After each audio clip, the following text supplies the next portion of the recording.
다시 세 번째로 등장을 해서 욥을 이렇게 공격했죠. 하나님의 그 권능과 위엄을 선언하면서 인생이란 것은 비천한 것이다. 사람이 어찌 하나님 앞에서 의롭다 하며 깨끗하다 할 수 있느냐. 이렇게 말을 했어요. 26장에서 이제 욥이 대답을 했죠. 네 말이 맞다. 그러나 나하고는 상관이 없는 얘기다. 왜 그랬죠? 자칭 의인이기 때문에 그렇죠. 그래서 그것을 상징적으로 풀어야 되는데 우리가 그 글자 그대로 보면 참 우리도 똑같이 어리석다고 하는 거죠. 그래서 나도 이만큼은 알고 있다 그러면서 이제 자연 만물과 그 창조와 섭리 그리고 경륜하시는 하나님에 대한 얘기를 쭉 했어요. 그리고 이제 27장부터 31장까지 세 친구를 향하여서 이제 반론을 하고 있는 것. 바로 27장에서 어제 욥은 이제 여전히 자신이 의롭다고 주장을 하는다. 그래서 자칭 의롭다 그런 거죠. 하나님이 의롭다고 하시는 게 아니라 자칭 의롭다고 하는 거예요. 자신은 지금 겪고 있는 고통들의 원인이 될 만한 특별한 죄가 없다라고 생각을 한다 그랬어요. 참 왜냐하면 세 친구 다 지금 네가 고난당하는 건 네가 그만큼 죄를 지었기 때문이야 라고 말하는 이 세상 속에서 인과응보에 대한 율에 의해서 판단을 하는 거죠. 그러나 그렇지 않다는 것 우리는 이제 알게 됐습니다.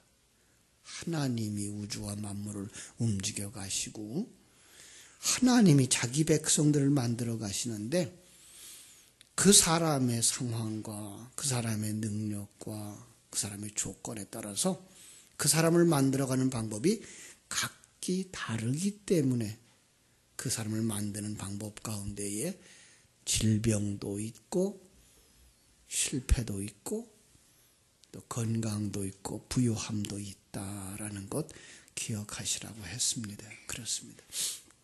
그런 것 가지고 넌 죄를 지어서 벌을 받는 거야 라고 함부로 말하면 그건 하나님을 우리 먼지 같은 우리가 측량하는 것이 되기 때문에 그렇다고 그랬습니다.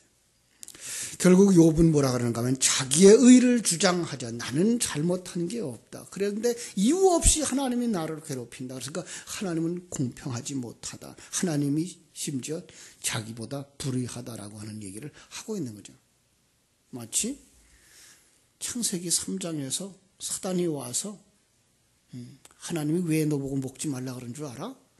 라고 얘기를 하면서 사단이 하나님보다 더 지혜로운 척하고 있는 모습이 지금 욥에게서 보여지고 있는 것이고요.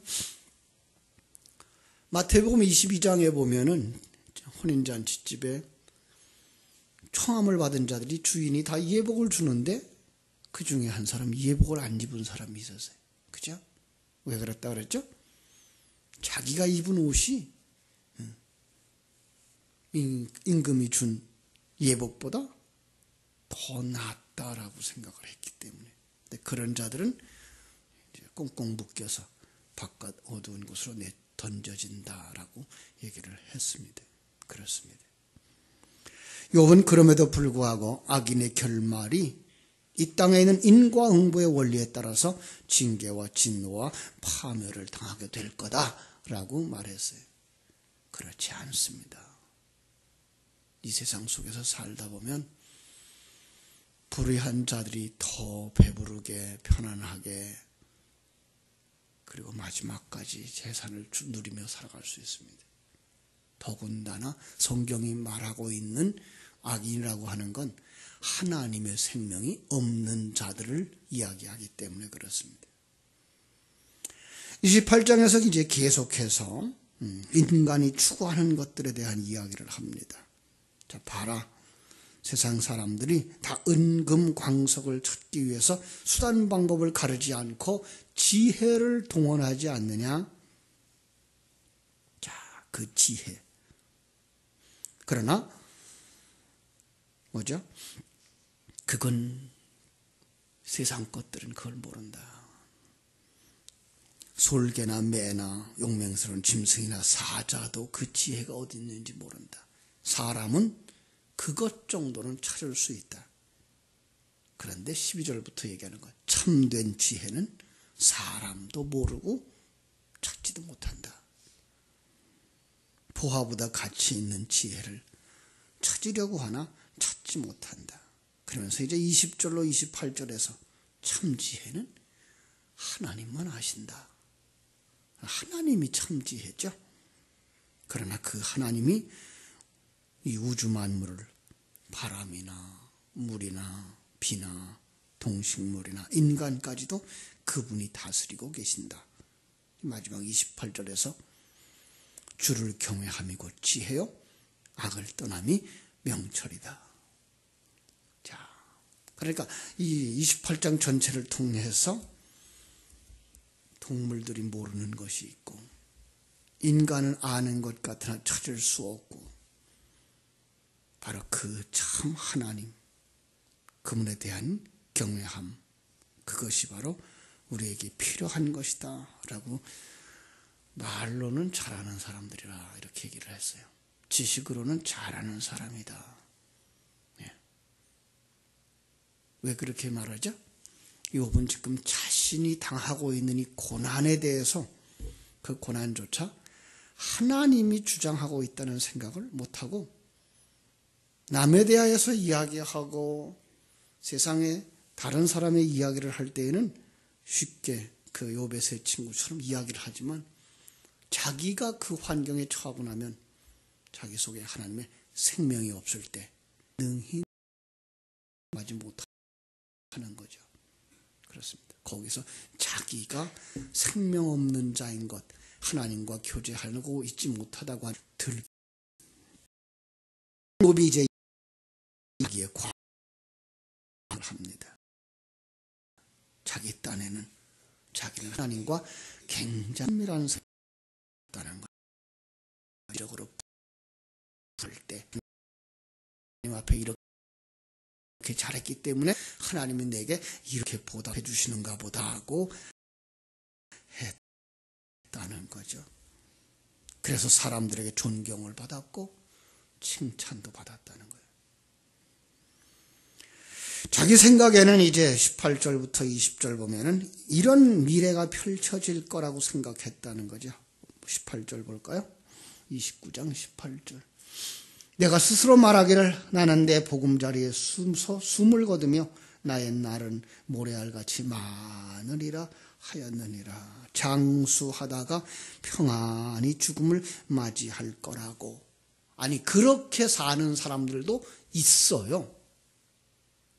이 참된 우리 천국을 소망하는 그 소망으로만 이렇게 사는 게 아니라 철학자들의 그 자기 철학 속에 빠진 자들, 종교인들이 자기 종교에 빠져 있는 사람들, 사상가들, 그것을 계속 주장했던 사람들은 마지막 죽음 속에서도 편안히 가기도 하는데 지금 욥은 그렇게 되고 있지 못한 거죠. 자, 19절에 보니까 물가에 심기운 나무처럼 무성하고 번성하다가 형통할 거라고 생각을 했대요.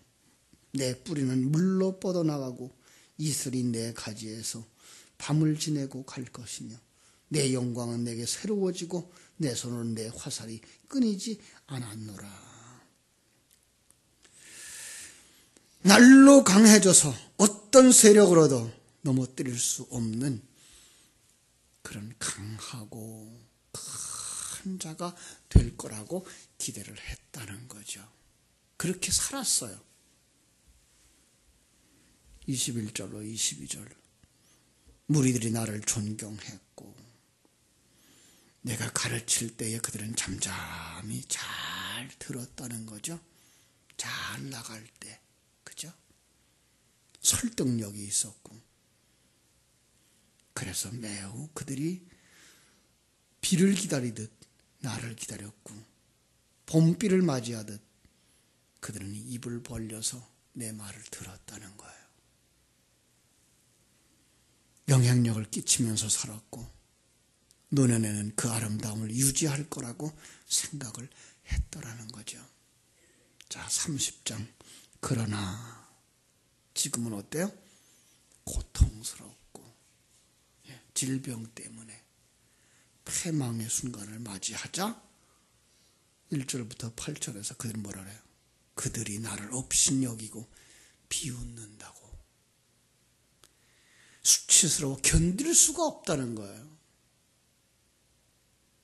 여러분, 이것이 세상 사람들입니다. 세상 속에서 잘 살고 덕망 있는 삶을 살고 물질적인 부유한 삶을 살고 가르침을 할 수 있는 그런 은혜를, 교훈을 가진 자들, 그들의 생활이 잘 되고 마지막까지 그럴 거라고 생각을 했는데, 여러분, 그럴 수도 있습니다. 그럴 수도 있습니다. 그런데 욥은 그 속에서 지금 고통을 당하고 있는 겁니다. 우리가 나중에 살펴보지만 오히려 그 고통이 그에게 복인 것을 알게 됩니다. 그 고통 속에서 하나님을 발견하게 되고 그 고통 속에서 하나님의 은혜를 덧입게 되는데, 그는 지금 여기서 당장은 뭐 하고 있어요? 그게 수치스러워서 견딜 수 없더라고 얘기를 하는 겁니다. 존경이 29장에서 말했던 그 존경함이 이제 수치로 바뀐 거예요. 조롱으로 바뀐 거예요. 그들이 이전에는 욥에 비해 도덕적으로 아주 비천한 자들이었대요. 1절 볼까요? 30장 1절. 그러나 이제는 나보다 젊은 자들이 나를 비웃는구나. 그들이 아비들은 내가 보기에 내 양떼를 지키는 개 중에도 둘만하지 못한 자들이었다. 내가 잘 나갈 땐 그들은 우리 집 개만도 못했었다는 거죠. 그런데 지금 그들이 나를 비웃고 있다는 거예요. 조롱하고 있다는 거예요. 그들은 어땠다고요? 2절에 보니까 그들의 기력이 쇠잔하였으니 그들의 손에 힘이 무슨 소용이 있으랴. 그들은 곧 궁핍과 기근으로 인하여 파리하며 캄캄하며 메마른 땅에서 마른 흙을 씹으며 떨기나무 가운데서 짠나무를 꺾으며 뱃살이 뿌리로 먹을 거리를 삼았느니라. 그들이 그때에는 남을 도울 것 전혀 없는 아주 무익한 자들, 궁핍하여서 그들은 나무뿌리로 연명했던 자들, 가난하기를 집 한 칸도 없는 자들, 그래서 흙구덩이나 바위돌 틈에서 살았는데 그들이 지금 나를 조롱하고 있으니 내가 견딜 수 없다는 거예요. 여러분, 하나님을 배제하고 나면 이 세상에서 그런 비교로 비참해할 수도 하다고 여길 수도 있고 실망할 수도 있습니다. 여러분도 그렇습니까? 여러분, 거기서 벗어날 수 있게 되기를 주님의 이름으로 축원합니다. 하나님의 그 전능하심을 믿고 하나님이 지키시고 보호하심을 믿고 하나님이 나를 만들어가고 계시다. 지금 내게 주시는 이 모든 것이 가장 좋은 것이다라고 하는 이 하나님의 사랑을 아는 사람들, 그 속에서도 찬송하게 될 줄로 믿습니다. 예수님 십자가에서 자기를 못 박는 자들을 용서하고 하나님 앞에 그들의 속죄를 빌었던 것처럼 믿음의 선배들이 바울 사도가 참으로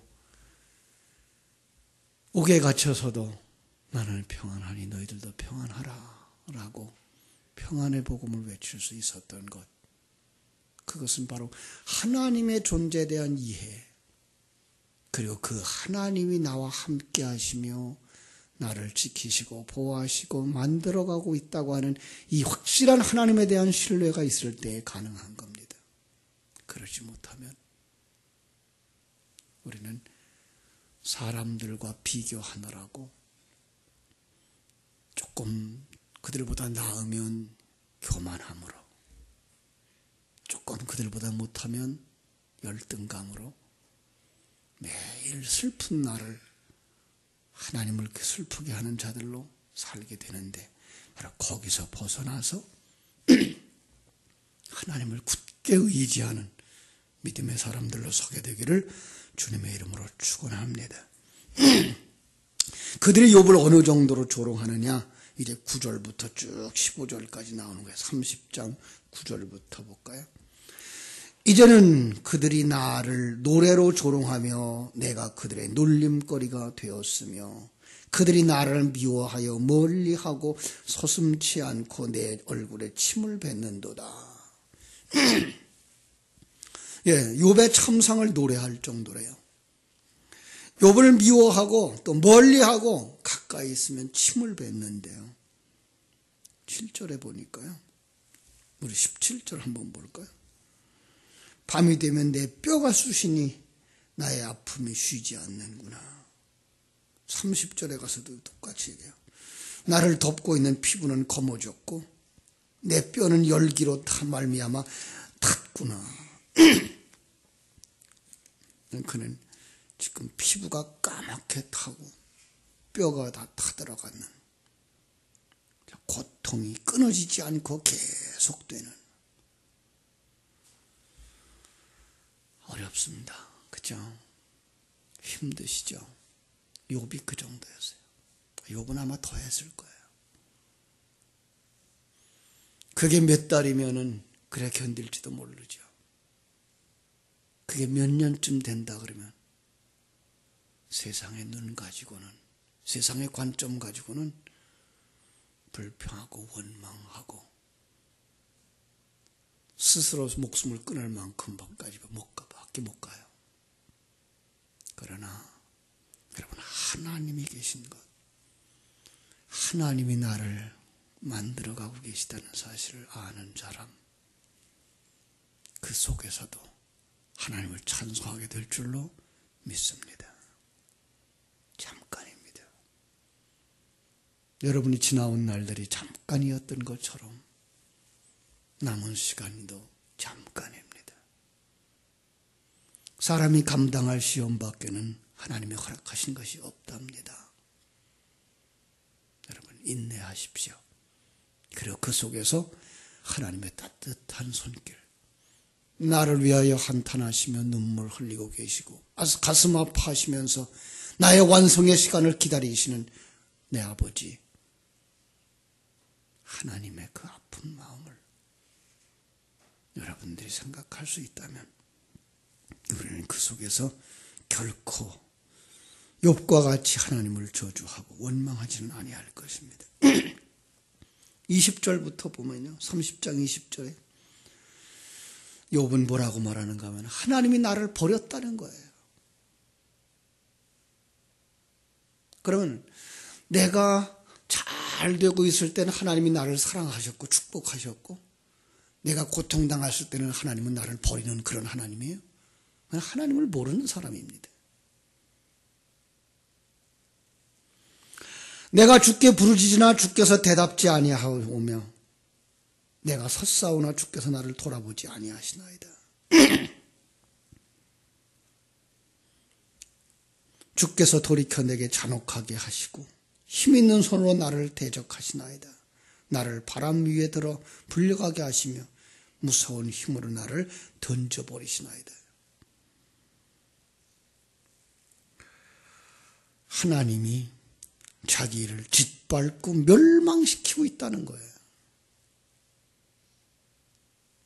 이것은 세속적인 관점을 가지고 이 세상이 전부인 것처럼 보는 사람이 어려움을 당할 때 누리는 한탄입니다.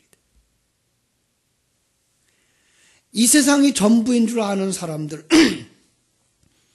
나이 먹고 병들면 똑같이 합니다.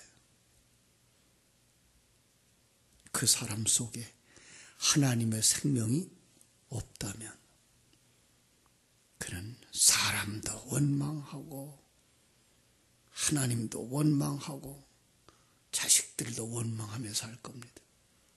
그러나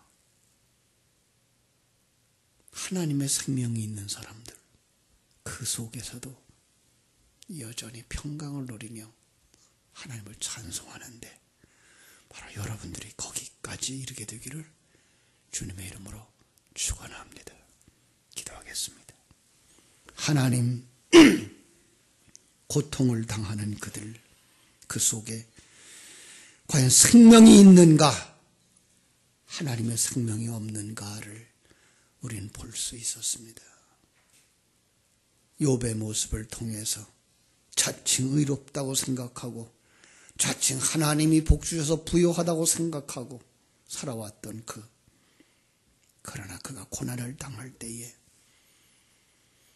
하나님에 대한 인식이 얼마나 없었는가를 우리에게 보여주고 있습니다. 그 속에 하나님의 생명이 없었고 그는 하나님을 이해하지 못했고 그는 하나님의 일하심을 보지 못했습니다. 아버지, 이 새벽을 깨우는 사랑하는 성도들에게 하나님의 생명을 부어로 넣어주셔서 신령한 눈을 열어주셔서 신령한 귀를 열어주셔서 하나님이 함께하고 계신 사실에 대한 분명한 믿음에 견고하게 하여 주시옵소서. 하나님, 나를 사랑하시되 독생성자까지 십자가에 못 박으시면서 나를 살리신 내 하나님 아버지가 오늘 나와 함께하고 계시다는 이 사실을 굳게 믿는 믿음의 사람들이 다 되게 하여 주옵소서. 아니, 나는 얼마나 연약한 자며 무능한 자인가를 깨달아 알아서 이런 고통보다 더 많은 고통, 더 큰 고통이 있다고 해도 마땅히 고통을 받을 수밖에 없는 죄인이었으며 먼지였음을 고백할 수밖에 없고 그 옛사람을 벗겨버리려고 하나님이 이렇게 오늘도 일하고 계시다는 사실을 깨달아 알면서 나를 안타깝게 여기고 끌어안고 계신 내 아버지의 아픈 마음을 천만분의 1이라도 깨달아 알 수 있는 영적 생명을 가진 자들이 되게 하여 주시옵소서. 그리고 내가 처한 환경 속에서 하나님을 찬송할 수 있는 믿음이 생겨나게 하여 주옵소서. 하나님을 아는 자들, 하나님이 나를 지키시고 보호하시고 계시다는 사실을 믿는 자들, 하나님이 나를 가장 완전한 자로 만들어 주실 것을 믿고 기다리는 자들, 그래서 상황과 사건과 모든 조건들을 통해서 나를 만들어가고 계셔.